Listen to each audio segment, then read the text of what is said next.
What's happening? What's happening? What's happening? Welcome back into JC's Pop Culture with me, JC, where you can see all kinds of pop culture content. Could be anything from movie reviews to what we have today. More EA Sports College Football 25 news. Got some updates here ahead of what's going to be a slew of updates coming over the next couple of weeks. We know they've got a lot of deep dives to run through. We're going to talk about exactly what deep dive is coming up next here in just a second. I'll let you guys know. And then, of course, there's some big time team builder updates, courtesy of a Forbes article. We haven't heard a ton about that mode. Hopefully, they're going to let us know more about it soon because I'm sure they're going to want to release it before the game releases. It was rumored that it was going to release early July, which is, now just a week away and shit. So getting super close. Let's talk some EA Sports College Football 25 updates before we get into some deep dives coming in the coming weeks from EA themselves. And as far as what updates coming, we know this now courtesy of Matt Brown's recent newsletter. It's going to be on presentation, actually, as you can see here. He says, I've asked around EA. While nobody would confirm a specific date, everyone I've spoke to so far says the EA plans on releasing multiple additional deep dives that touch on game features, with the next deep dive currently scheduled to be game presentation. So personally was hoping for Dynasty next, but that's all right. I'm sure it's coming up soon. I'm really excited about that one. We've heard the blog for that super long. But next up is going to be game presentation. So probably going to get that sometime this coming week, I would say. The company wanted to give space for the Madden team to give updates this past week, but the official college football updates will start again soon since the official release date is less than a month away. So obviously, I think we're going to be looking at least probably one thing per week, sometimes maybe multiple things per week. Now that we're getting down, 3 weeks or so away from the early release, if you got that early access there on July 16th, July 15th, whatever the hell that's coming. So we know that presentation is the next deep dive that we'll be looking forward to. But also Matt Brown provided us another little update here, a tidbit that first came from On3 and he kind of dove into further here on his social media.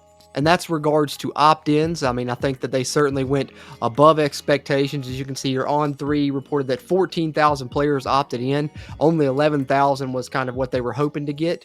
And, Matt Brown was quick to note, in the past and has talked about this shit before, that just because you opt in doesn't guarantee you will be included in the game. 85-man rosters for each team. So he also went on to follow this up by saying he believes, he puts that, an asterisk for sure, just saying it's, not 100% set in stone, but he believes the first NIL checks go out on the 1st of July. So, the players that are in the game are going to start getting those. Some players that opted in are going to be like, hey, where's my shit? And they're going to start to realize, oh, damn, I didn't get in the game. But maybe they could get in down the line. There's always transfers out. They're going to have those extra opt-ins now to pull from if players do leave and they have another roster spot to fill. They already have backups in line. At least that's the positive side about this. We'd rather have it this way and have more players opt in than have less players opt in. So good news here all around, even though some players may be disappointed here in a couple weeks. So those are just kind of the little tidbits that are just kind of feeding us right now while we're thirsty for this news, waiting on this next deep dive. But in the meantime and in between time, let's talk about kind of the meat and potatoes of this damn video, and that's Team Builder, something we're all super excited about, making its return, and we haven't learned a lot about it. So this article from Forbes was very timely when we don't have a lot of info coming out right now, and also gave us some good tidbits that we didn't really know of before. All right, so they say, thankfully, they're bringing back Team Builder for College Football 25, and per EA, it's even bigger than it was in the old series. EA didn't spend much time breaking down the features of Team Builder. However, they shared some screenshots and spoke about it briefly. I took some notes and put together pieces based on how the old system worked. So this person here was at the event there in Orlando, got a little presentation about it. Brian Mazik here from Forbes, and we can talk about that a little bit now, as he says, expect deeper uniform creation. That's fucking exciting, right? We love that, to hear that. Logo placement sounds like it's going to be one of the big things. Not only can you put them, in the same places you could put them, kind of those generic spots. Seems like you're going to probably have full customization to be able to move that shit wherever along the uniform. Logo placement, pride icons, other elements could be placed all over the uniforms rather than in select areas. So then maybe that opens up even the fact of helmet stickers on the helmets in this game could be a possibility as well. This freedom opens the creativity for users to take the time to customize their schools fully. And then there are more than 16,000 head combinations to choose from in creation. That's big right there. A lot more than we had previously. There was a decent amount in NCAA Football 14, but of course, after you cycle through the game for a while, you saw the same faces over and over from the recruits, from players you made, all of that.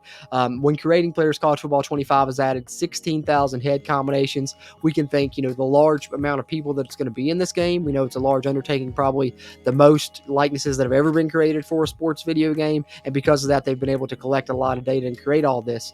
Aside from this, when building players on your roster, there are 70 different hairstyles, good options there, and 14 different skin complexions. These provide more depth than what we've seen in previous Madden games and more than what the old NCAA football used to offer as well. And of course, we do know Team Builder is coming to Madden 2. Stadium creation will have more layers. I think a lot of people will be excited about this shit. It was pretty kind of generic what you could do with stadiums in the old Team Builder. So according to EA, there's more than 150 stadiums to choose from as a base with customization options. The Stadium Toolkit technology was a reference. Waiting for more details regarding that aspect, though. We know that that's what they use to build the stadiums in this game. So maybe they're giving us kind of a scaled down version of it that we can use on our own in Team Builder. Overall, the reintroduction of Team Builder helped to support EA's obvious investment in a dynasty mode experience for college football 25. As good as Road to Glory, Road to the College Football Playoff, and Ultimate Team might be, the deepest part of the new experience seems to be Dynasty, and he's here for it, as am I. That's my shit, my favorite game mode. So can't wait. We're getting so close to this release, and now at least we got a little bit more of some Team Builder details, a little bit more deeper customization I think we're going to have in this year's version of Team Builder, and it's going to be a lot of fun, and I'm super excited about this shit. That really got me hype for Team Builder. Can't wait for it to come out now. Hopefully in just, another week or two, maybe we'll get a look at Team Builder and get to start making our teams before we get to the release of the game. But either way, there's going to be a ton of news for this game coming out, and I'm going to be covering it all here on JC's Pop Culture. We're getting some of those deep dives very soon. And if you want to talk about it with me, be sure to hit that subscribe button. Follow along here where I'll be covering the EA Sports College Football video game, and of course be streaming gameplay on my Twitch as well. So hop over there, give me a follow there as well. But let me know your thoughts on either of the updates there we got from Matt Brown or any of this Team Builder news. Love those interactions. Throw those in the comments. Really appreciate that. And if you could, before you head out, just hit that little thumbs up button. Helps a shit ton with the YouTube algorithm. Having said that, I appreciate you tuning into this one, and I'll catch you on the next one.